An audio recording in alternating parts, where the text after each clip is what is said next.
How did the Roman Empire manage to control such a vast part of the world for so long? It's a fascinating question.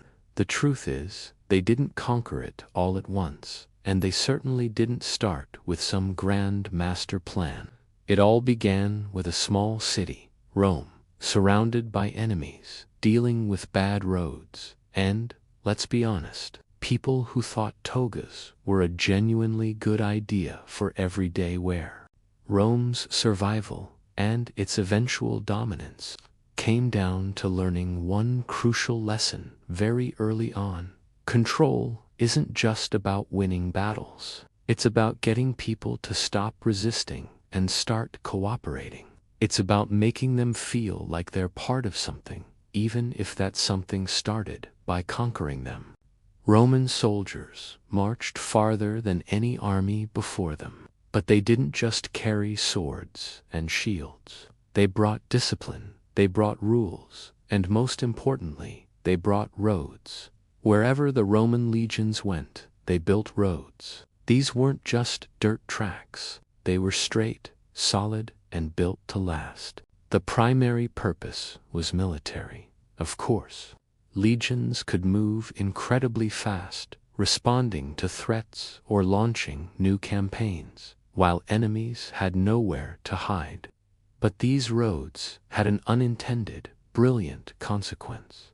Merchants loved them. Suddenly, trade could move faster and more safely than ever before. Goods, ideas, and wealth flowed along these new arteries, and nothing spreads influence quite like profit. Rome conquered lands, and then it connected them, creating a giant spiderweb with Rome at its center. Whether you liked it or not, you were now linked to the heart of the empire. Now, here's where Rome showed its true genius. It didn't force everyone to become Roman. Can you imagine the chaos? Instead, they offered a deal. You could keep your gods, your languages, and your local traditions. All Rome asked was that you pay your taxes, obey Roman law, and, crucially, don't rebel. Compared to the alternative, which was often having your city burned to the ground, this seemed like a pretty good deal to most people. It was a strategy of assimilation, not annihilation. And then there was Rome's ultimate weapon, more powerful than any legion: citizenship. At first, this was a privilege reserved only for the men of Rome itself. But slowly, strategically, Rome started handing out citizenship to outsiders, first to allies in Italy, then to provincial elites, and eventually to almost all free people in the empire. This was a masterstroke. It turned former enemies into loyal Romans. They would defend the empire fiercely because it was now their empire too. Their future was tied to Rome's. Of course, you can't talk about Roman control without mentioning the army. The Roman army wasn't just strong, it was a marvel of organization. Soldiers trained the same way, fought with the same tactics, and trusted each other completely. While their enemies were often a chaotic mix of different tribes arguing over strategy, the Romans operated like a single, well-oiled machine. They built fortified camps every single night, constructed bridges, and erected forts with a speed and efficiency that was simply terrifying to their opponents. And Rome knew how to send a message. If a city resisted stubbornly, Rome would destroy it utterly. It was a brutal but effective form of psychological warfare.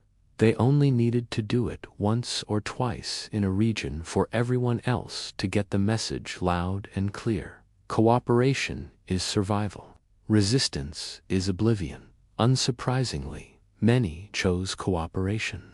But military and political control weren't enough. Rome also had to control the minds and hearts of its people. And how did they do that? With entertainment.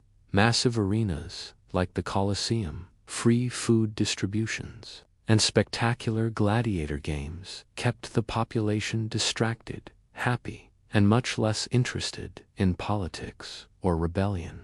This strategy, famously known as bread and circuses, worked so well that people often overlooked the fact they were ruled by a distant, all-powerful emperor. Taxes were heavy, yes, but for many, the stability Rome offered was worth the price. For the first time in history, millions of people living across a vast territory lived under a single, unified system of rules. Trade flourished, piracy was suppressed, and Roman law was enforced from Britain to Mesopotamia. This legal system was so effective and so well conceived that parts of it still influence our own laws today. Which is wild when you consider it was written by people who thought drinking water from lead pipes was a safe and sensible idea. Rome also understood the importance of controlling information.